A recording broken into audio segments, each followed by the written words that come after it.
आज आमे बनैबा नड़िया रस दिया चिकेन आलू झोल रेसिपी खाइबा को बहुत ही बढ़िया लगी थाए। आमे तो साधारणतः घरे बनै थाउ चिकेन आलू झोल किंबा चिकेन कषा, किंतु एमिति थरे नुआ करी चलंतु बनैबा।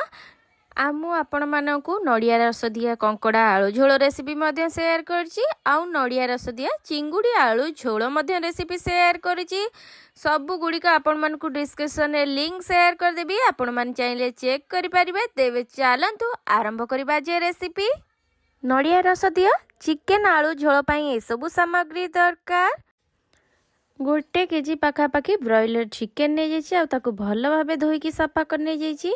तापरे 2 ରୁ 3टा पीस दालचीनी, 3 ରୁ 4ଟି गुजराती, 2टा तेजपत्र, आउ मु 15 ରୁ 20 कोला रसुण, 4टा पीस अदा, 2टा मीडियम साइज पियाज आ 2टा मीडियम साइज टमाटो को एगुड़ा सब पेस्ट करनेबी। आउ 3 ରୁ 4ଟି पतला पतला काटनी जाइए स्लाइस करके तेल फ्राए करने। तापरे पाउडर मसला रे मु नहीं जाइए चिकेन मसला 1 स्पून पखापाखि, मीट मसला 1/2 स्पून पखापाखि, और 1 स्पून चीनी, 1/2 स्पून जीरा, 2टा स्पून हल्दी पाउडर, 1 स्पून पखापाखि लंकार गुंड को नहीं जाइए पाउडर मसला रे। तापरे आलू को मध्य देखि पारुचंदी एहीपरि भाबरे कट कर नहीं जाइए 5 ରୁ 6टा आलू। तापर नहीं जाइए किछि नड़िया को ग्राइंडिंग करके ता रस को काढ़ी नहीं के खदरा गुड़िक बाहर कर नहीं जाइए। तापरे नहीं जाइए लूण, आउ तापरे एबे आमे सबु मसला गुड़िक मुझे ग्राइंडिंग जार नहीं जाइए। दालचीनी गुजराती गुड़िक मध्य नहीं जाइए। अल्प 1/2 कप पाखापाखि पानी को देकी ताको भल भाबे चिकन करी गोटे पेस्ट करि नबा। एबे आमे चलंतु मसला को पेस्ट करिबा भितरे एबे आमे जो पाउडर मसला और चीनी को नेइतले ताको 1/2 कप पाखापाखि पानी को देकी भल भाबे मिक्स करि नबा।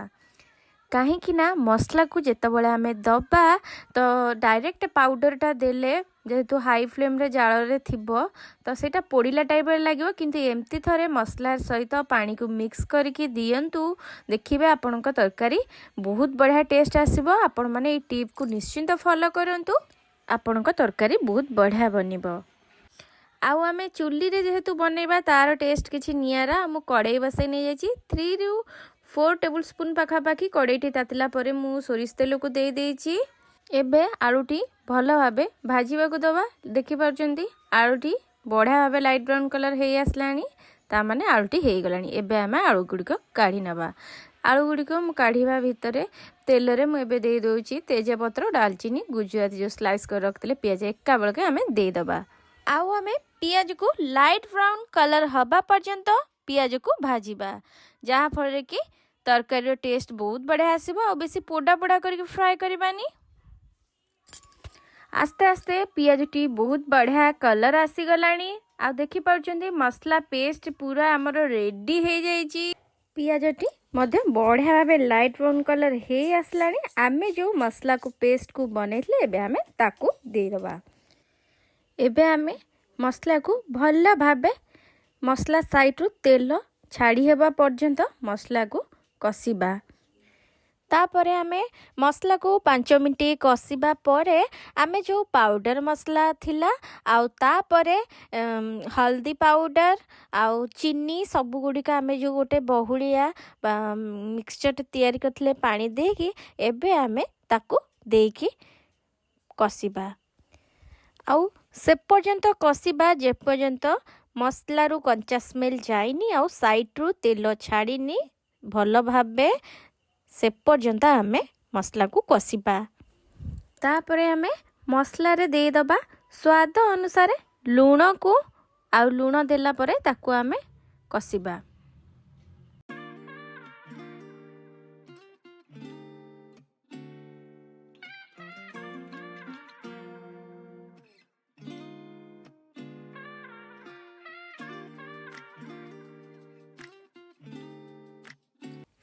एबे तो बढ़िया भाबे मसला साइड रु तेल छाड़ी आसलानी। मसला मध्य बहुत बढ़िया भाबे कसी हे आसलानी।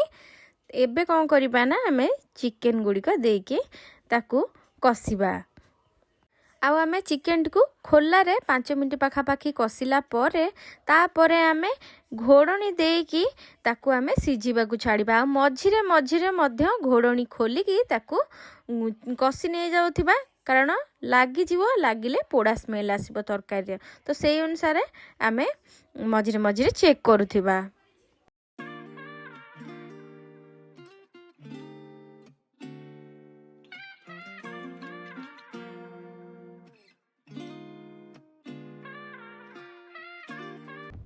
एबे तापरे मु घोड़णी को दे दउची आउ सिजिबा को छाड़ी नहीं जाउची। तापरे घोड़णी को मु काढ़ी नहीं जाइची आउ ताकू भल भाबे आमे कसी नबा जे पर्यंत पानी भल भाबे सुखिनी आ चिकन साइड रो तेल छाड़ीनी से पर्यंत आमे भल भाबे चिकन को कसी नबा।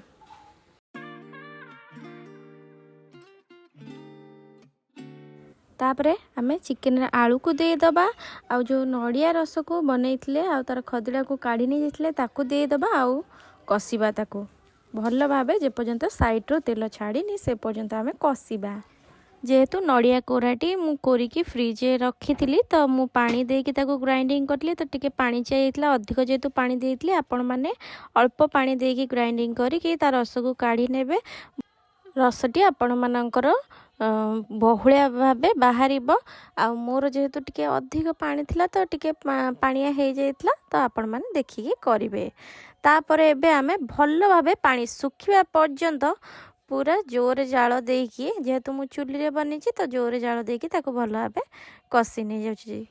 सब बेले जेतबेले नड़िया रसटी देबे 30 to 40% चिकन कुक हैला परे ही नड़िया रस को देबे। तापरे मु घोड़णी को दे देथिली 5 ରୁ 7 मिनट पर्यंत पुणी नेक्स्ट टाइम घोड़णी को काढ़ी नहीं जाइथिले आ ताको भल भाबे कसी नहीं जाइथिली। आ जेहेतु पछरे मते टिके लूण कम लागिथिला तो मु लूण को ऐड करथिली आपण माने देखिकी लूण देबे। आ जेहेतु नड़िया रस दिया तरकारी तो टिके मिठालिया रहिले तरकारीटा बहुत टेस्ट लागिथाए। आ मु कहिदिली ना लूण को देखिकी देबे काहेकि ना उच्च लुणिया हो गले तरकारीटा टिके भल लागेनी। आउ ये जेहेतु नड़िया रस दिया चिकेन आलू झोल तार मधुर मधुर टेस्ट आसिले बहुत बढ़िया लगी थाए। आ देखि पारुचंदी चिकेन टी बहुत बढ़िया भाबे कसी आसलानी कलर मध्य चिकेन रो बहुत बढ़िया हे आसलानी साइड रो मध्य बढ़िया भाबे तेल छाड़ी आसलानी चिकेन टी मध्य बहुत बढ़िया भाबे सिझी आसलानी। एबे कोन करबा ना आमे पानी को दे दबा। आ मु 2 पीस मध्य काढ़ी खाई देइथिली आपण मानको जदी कसा खाइबो की इच्छा मो भलिया आपण माने काढ़ी मध्य खाई परिबे। जेहेतु चुली रे बनाइला मु टिके कसा काढ़ी जेबे भी चुली रे बना हुए मते बहुत बढ़िया लागे तो मु खाई देइ थाए। आउ आपण मान चाहिले केवल एमती कसा बने की मध्य खाई परिबे तार टेस्ट बहुत बढ़िया आसी थाए। एबे तो हमर चिकन कसाटी बहुत बढ़िया भाबे रेडी हे गलानी। एबे आमे पानी को देइ दबा। आ मु एठी ठंडा पानी देइजे आपण माने निश्चिंत मु आपण मानकु कहबी कि आपण माने गरम पानी दियंतु तार टेस्ट बहुत बढ़िया आसीबो। जेहेतु समय नथिला लेट हो जाइथिला तो मु एठी ठंडा पानी के यूज करने जाइथिली आपण माने गरम पानी निश्चिंत दियंतु बहुत बढ़िया तरकारी टेस्ट आसीबो। आउ आमे चिकन रे बेसी पानी दबानी जेतिकी दरकार कारण आलू आ चिकन टा तो ऑलरेडी सिझी सारची आ चिकन रे बेसी झोल रहिले बिल्कुल भल लागेनी जेहेतु तो पानी मु अल्प कर दिएथली। आउ तापरे गरम मसाला को मु एठी अल्प टिके हाफ स्पून पका पाखी दे देथली जहा पर कि टेस्ट बहुत बढ़िया आसीबो। एटा लास्ट को आपण मान देई परिबे। आउ आमे तरकारी रे बेसी जेहेतु पानी रखिबानी कारण ए नड़िया रस दिया चिकन आलू झोलटी बेसी पानिया हेले भल लागेनी किंबा बेसी बहुलिया हेले भल लागेनी। जेतिकी कंसिस्टेंसी रहिबा दरकार मीडियम रहिले बहुत बढ़िया लगी थाए। आउ नड़िया रस जेहेतु दिया है से ऑटोमेटिक तरकारी रहिला पर बहुत बढ़िया भाबे सर बसी जीवो पूरा बहुलिया हो जाए तरकारी तो से अनुसार आमे बनैबा। आउ आमे बिल्कुल घोड़े की सिझेबानी एपरि भाबरे कढ़ाई को खोला करिकी तापरे पानी मारिया पर्यंत आमे ताको सिझिबाकू दबा। एबे देखि पारुचंती बढ़िया भाबे चिकन टी हमर रेडी हो सारलानी। एबे आमे चिकन को काढ़ी नबा आउ प्लेट को सर्व करबा। आ किछि समय पर्यंत आमे चिकन तरकारी को टिके ताकू ठंडा हवा को दबा जहा फल कि तरकारी देखिबे केते बढ़िया भाबे तार थिकनेस टा आसीबो आउ खाइला बेलको बहुत बढ़िया लागिबो आउ कलर टा मध्य तरकारी बहुत बढ़िया आसीबो। देख पारुचंती हल्का टिके ठंडा हैला परे तरकारी केते बढ़िया भाबे बहुलिया हेची कलर मध्य बहुत बढ़िया आसी। चिकेन रो कलर देखिकी आपण माने जानथुवे केते बढ़िया टेस्टी बनीची। एबे आमे चिकेन को प्लेट को सर्व करी नबा। आशा करुँची आपण मानू यही नड़िया रस दिया चिकेन आलू झोल रेसिपी निश्चिंत पसंद आसथिबो। आपण माने घरे निश्चिंत बनातु निजे खातु समस्त को खुआतु।